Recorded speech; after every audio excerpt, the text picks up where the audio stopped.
Hey guys, what's going on? It is Chris here. Once again, looking ahead to today's slate for the 5th of February. Once again, hopefully you guys all did pretty good last night. If you guys, would leave me a like, I definitely would appreciate that quite a bit. And also hit that sub button as well. We do NBA Fanduel Advice videos almost every single day. So, yeah, if you could help me out and hit that sub button, you guys will see, videos every single day when I publish them. So that is what we got going on. I did not play yesterday. Took the day off. Still did a video for you guys. Hope you guys all did pretty good. Sorry about the Jokic play. I honestly thought that was a GPP play.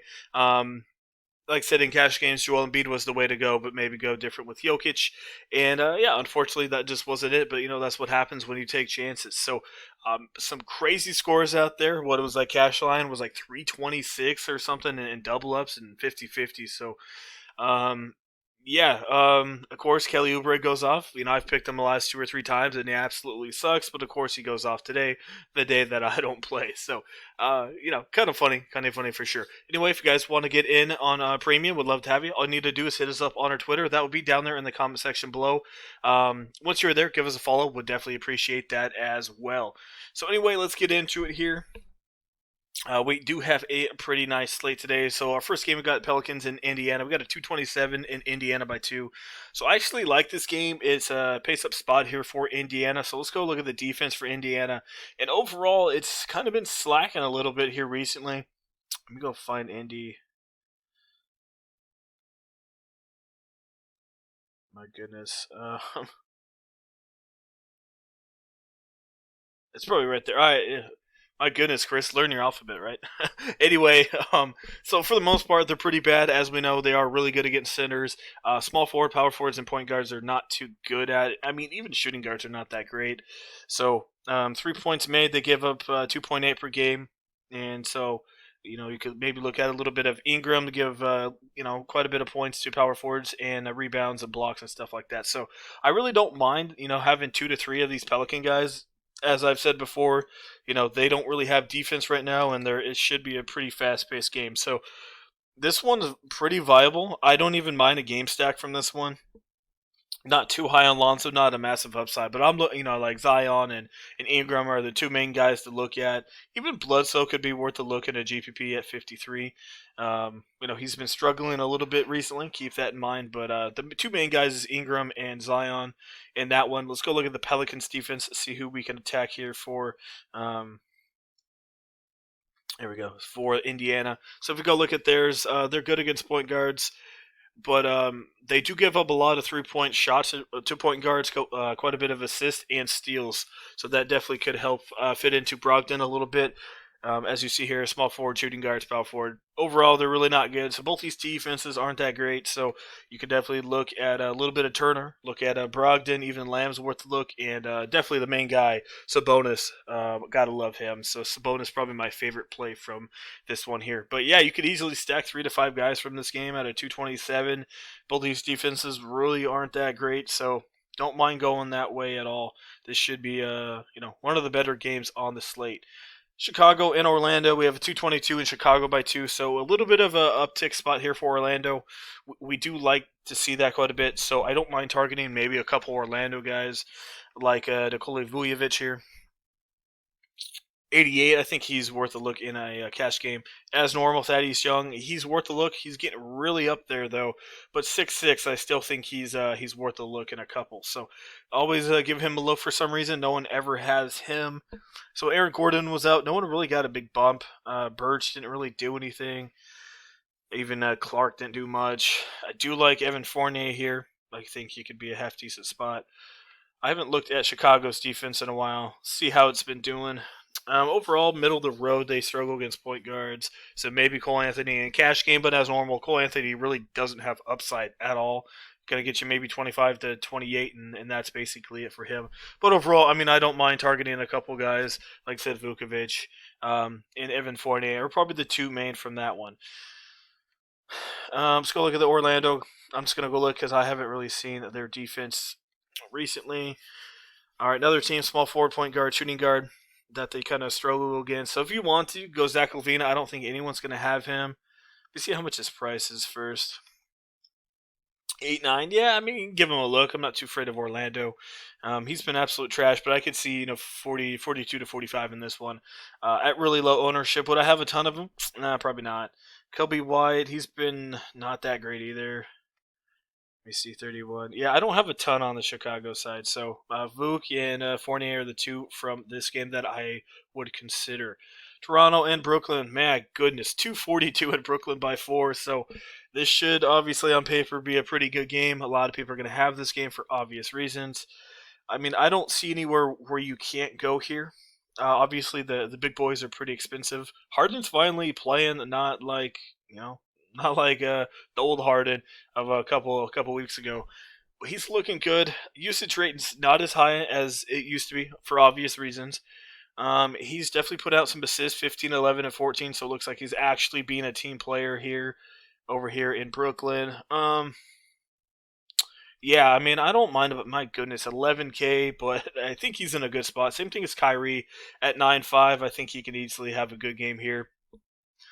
Um, Lowry's 8.5. Wow.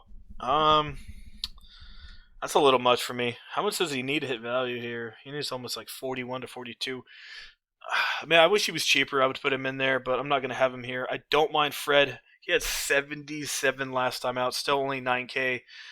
Besides that 77, he's still been pretty hot overall. So don't mind putting him in there. Like I said, you can definitely lock in a couple of these Toronto guys. Powell's back. He's been looking absolute dominant as well in his last game back against Orlando. So, yeah, I mean, Siakam, Powell, Fred Van Fleet, all those guys are definitely in play. Joe Harris is even in play in a 3-point shootout kind of game. Not a ton of not a ton of exposure to him, but since this is gonna be such a massive total, definitely look at him. Jeff Green, you could give him a look. I don't have a ton of him, but who knows? He's not a big usage guy. Baines, Jordan, maybe Baines, but definitely stick to all the main guys over there. Milwaukee, Cleveland, Sexton is questionable. I really don't have anyone in this game at all. Um, Maybe Garland, but overall I'm skipping that one. Don't have any interest in that game. Utah, Charlotte, 222. Utah by 7. So Terry is back, and Lamelo is priced up there pretty high now at 7-4. It is a back-to-back here for Utah. But they are facing Charlotte. Don't mind going that way. Oh man, Mike Conley did absolute trash, but they didn't really play much in that second half. Um, Once again, I don't really have anyone. Hayward may be worth a look, but Utah defense pretty good. Bogdanovich had 27. I kind of told you guys about Mitchell coming back. It was going to hurt him a little bit. Like I said, yes, I know they didn't play a ton in the second half, but overall, once again, I don't have a ton in this one. The only guy I would look at is Cody Zeller. Utah's really bad against center, so definitely keep that in mind. Moving on, we have Washington and Miami in this one. So rematch of literally the other night. They did not have Russell Westbrook, so he's back. I don't have any exposure to him. I mean, like I said, you got a lot of guys from that Brooklyn game, so I don't really need anybody here. Beal, even in a tough matchup, he did okay. Shot 23 times, but I don't have too much. One guy I would look at is Tyler Hero. So I get he was absolute, not absolute, but not that good against Washington. But he still shot 8 for 15, right? He still had 20 points. He didn't have any rebounds or assists. So if he gets 3 or 4 rebounds and like 4 to 5 assists here, he could easily get you 30 to 33, 34 fancy points. So I don't mind looking at Tyler. But that's only in GPPs. I just don't think he has a ton of upside unless he starts going off shooting wise. Jimmy at 8.5 is pretty dang solid. I like him quite a bit. Bam's overpriced for he's not overpriced, but for whoever else is on the slate, not really looking at him. So the main guy I'm probably looking at here is Jimmy Butler and maybe 1 or 2 of Tyler Hero and a couple GPPs. Minnesota OKC, we have a 219 in Minnesota by 2. So let's go look at the Oklahoma City Thunder defense here, DVP. And overall, they're not that great anywhere. Minnesota's not that great either, though, so it's hard to really pick where you want to go. Edwards has been playing a little better, but 5'6", getting up there. Looks like Hill and Shea are going to be out again, so you can definitely look at Theo here. don't mind giving him a look. Should have picked him over Ish, but that was my bad the other day. Let me see. Dort's going to be out again, so I think this is more of a DK play. Justin Jackson's going to get probably 29 to 30 minutes. He doesn't really do a lot with his minutes, but, he does go out there and play a little bit. But the guy I would rather have is Kendrick Williams. Last time we played this dude, he literally scored a 0. But hopefully in this one he is a little bit part of the rotation. At 3,500, I would pick him. Like I said, Dort's out, Shea's out, and George Hill are out. So I feel like the dude kind of has to play. So don't mind going to Kendrick at 35. I think he's probably going to give about 20, 25 minutes here against Minnesota. So I'd pick him over Justin. Once again, not the greatest matchup, but Basley, like I said, if three of these guys are out, and two of the three guys have pretty high usage rates, Dort a little bit, obviously Shea, so I think Basley's going to have to go out and, do half decent for him. Al Horford, another guy, didn't do as great, but he started 26% usage rate as normal. I'm a little scared with this guy's minutes, but I think you can look at him. And maybe Naz Reid in a one-off. But I do like a couple of those OKC guys. Definitely give you some value to help get in that Brooklyn, Toronto, and New Orleans, Indiana game. Phoenix, Detroit, 215. Phoenix by 8. I don't really have anyone. The one guy that I would maybe look at is Plumlee. As I've mentioned before, the one spot Phoenix really does struggle is centers. And I told you Utah struggled against centers. I told you to pick Plumlee, and he had 39. So, he's worth a look again at 5,400. Don't think anyone's really going to have him, but overall, don't really have anyone else from that one there. Last but not least, we have Boston and the Clippers, 221 and Clippers by 5. So I feel like if you want to get some guys at low ownership, like a Paul and a Kawhi, I think you could definitely pick this game because, as I mentioned, 400 times before, everyone's going to pick that Brooklyn-Toronto game with a 242. But I think this one could be a half-decent game. If Jaylen Brown's out, that might hurt the how competitive this game is because obviously he's one of their leading scorers. But Boston definitely can claw in a game, but. Obviously, Clippers are one of the best teams right now, so their defense is nothing to mess with. But, Paul and Leonard are definitely worth a look. All right, let me go see. We'll go pick some guys for you. We got Irving here. Don't mind Brogdon. But like I said, we got quite a bit of OKC guys, so we're going to go, suppose name wrong. I'm going to go Theo at 48. I still think he can hit value here. At that shooting guard, I'm going to go back to Diallo. I think he'll be popular, and, to get some big boys in here, I think that's the way you got to go. I do like Harden, but I'm going to go to Fred VanVleet and save $2,000. If you want Harden, definitely have him. I think he might have a little more upside just because he's not totally reliant on scoring here.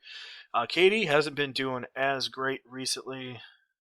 Had a bad one against the Clippers, but, Clippers are pretty dang good. If you can't afford AD, I don't mind going to Siakam here. If you want ownership leverage, obviously Kawhi Leonard there. Like I said, we're going to go GPP. We're going to go, like I said, just stack the heck out of that OKC value. Hopefully it's value. With Williams, who knows what they do with him, but he's probably the riskiest OKC guy for value-wise, just because his minutes are always up and down, even if it's a good matchup for him. Moving over here to power forwards, not too many crazy great ones. I do like Sabonis, as I've mentioned. Like I said, if you don't want to go Siakam and save a little bit of money, you could go down to Ingram if you want to. Just Siakam, I feel like, has a little bit more upside here. Let me see. How much we got? We got 52, so not a ton of money left. Got Young, got Al Horford. We got Mr. Plumlee. I do like him quite a bit. All right, no one really down in that area, so let's just go look at Plum. Zeller also could be worth a look if you want to go that way, and then you got $5,400, for a power forward, and that gives you Jeff Green, Daniel Theis. One of those guys could be worth a look. I'd probably go Jeff. I don't think he has crazy upside, but as I said, if you get a ton of exposure to that game, it's not looking too bad for you. He had a bad one against the Clippers, but still played 31 minutes. As you've seen, besides the Clippers, like I said, good defense there. So, but besides that, he's a solid cast gameplay. Easily get you 23 to 25 minutes sorry, 23 to 25 points, even maybe a little bit higher. And they're playing him quite a bit. If he's going to be playing 30 minutes off the bench, have a half decent usage rate and some rebounds, definitely don't mind that. So that's what we got going on. That's kind of a GPP lineup if you guys want to play something like that. Like I said, Williams is the one that I'm a little hesitant about. So if you don't want to go that way, definitely go somewhere else. I don't see a ton of value. If you don't want to go see Occam, you could always go down to Jimmy Butler if you want to. Maybe that opens up a little bit if you want to get rid of Plumlee. If you want to go get a little bit better center, there's not a ton of centers out there. The only one I would maybe consider is like Thaddeus Young. So you could go something like that and maybe go to, can I get Ingram? Or is he 7'8"? He's 8'2". Can't even get that. So, but basically, that's kind of what we're looking at. I would maybe try to get Harden in there. I think it's definitely possible with this kind of build. So, yeah, should be a good one. Like I said, Williams, take that with a grain of salt. Well, he's had a couple good games, but on paper, it looks like he should get minutes. But like I said, I'm hesitant with him just because last time I picked him, he only played 6 minutes. So, all right, guys, that is it. Once again, if you guys like the video, leave a like. I appreciate it. And also hit that sub button as well. If you guys want to get in on premium, all you guys need to do is up on our Twitter. That will be in the comment section below. Click that link, give us a follow while you guys are there, and message us as well. Like I said, we did not play last night, took the night off, but we are definitely back at it here tonight. So, all right, guys, that is it. Hopefully, you guys enjoy your Friday. Should be a pretty good day of basketball, and we'll see you guys a little bit later on.